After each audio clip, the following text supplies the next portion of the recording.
అనుమానపు case కింద investigation చేయమని case file చేసింది సుందరి.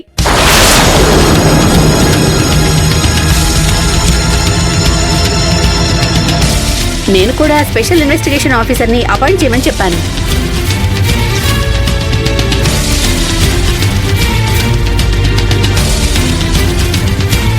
ఈ దెబ్బతో ఈ కార్తీక్ గడి పనైపోతుంది. అమ్మా, నువ్వు మొదలెట్టావా? ఇప్పుడే కేసుని మిస్టరీగా ఉందని ఫైల్ చేశాను. దానికో స్పెషల్ ఆఫీసర్ని అపాయింట్ చేస్తారు. ఇవన్నీ పోలీస్ వాళ్ళు చేసే పనులు. నువ్వు కాస్త నోరు అదుపులో పెట్టుకుని ఉంచుకో, మంచిది.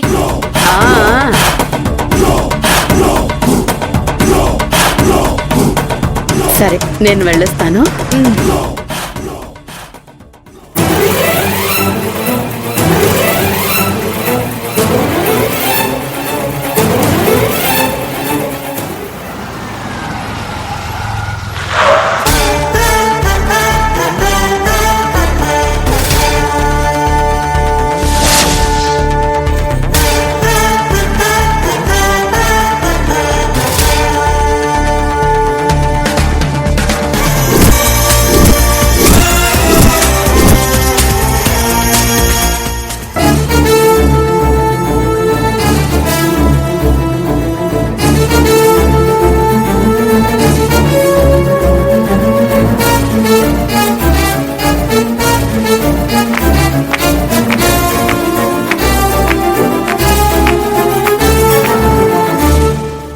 సార్,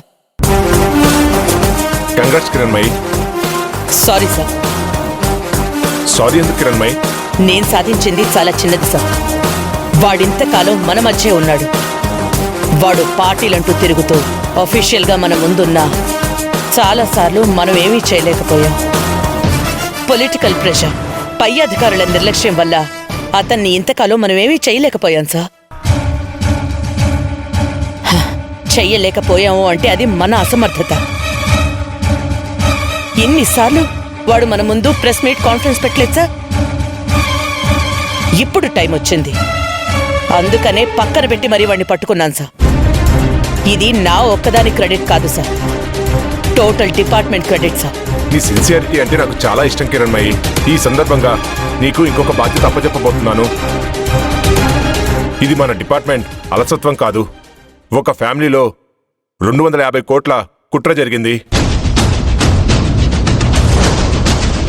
ఫ్యామిలీలో 250 కోట్ల కుట్రేంటి సార్?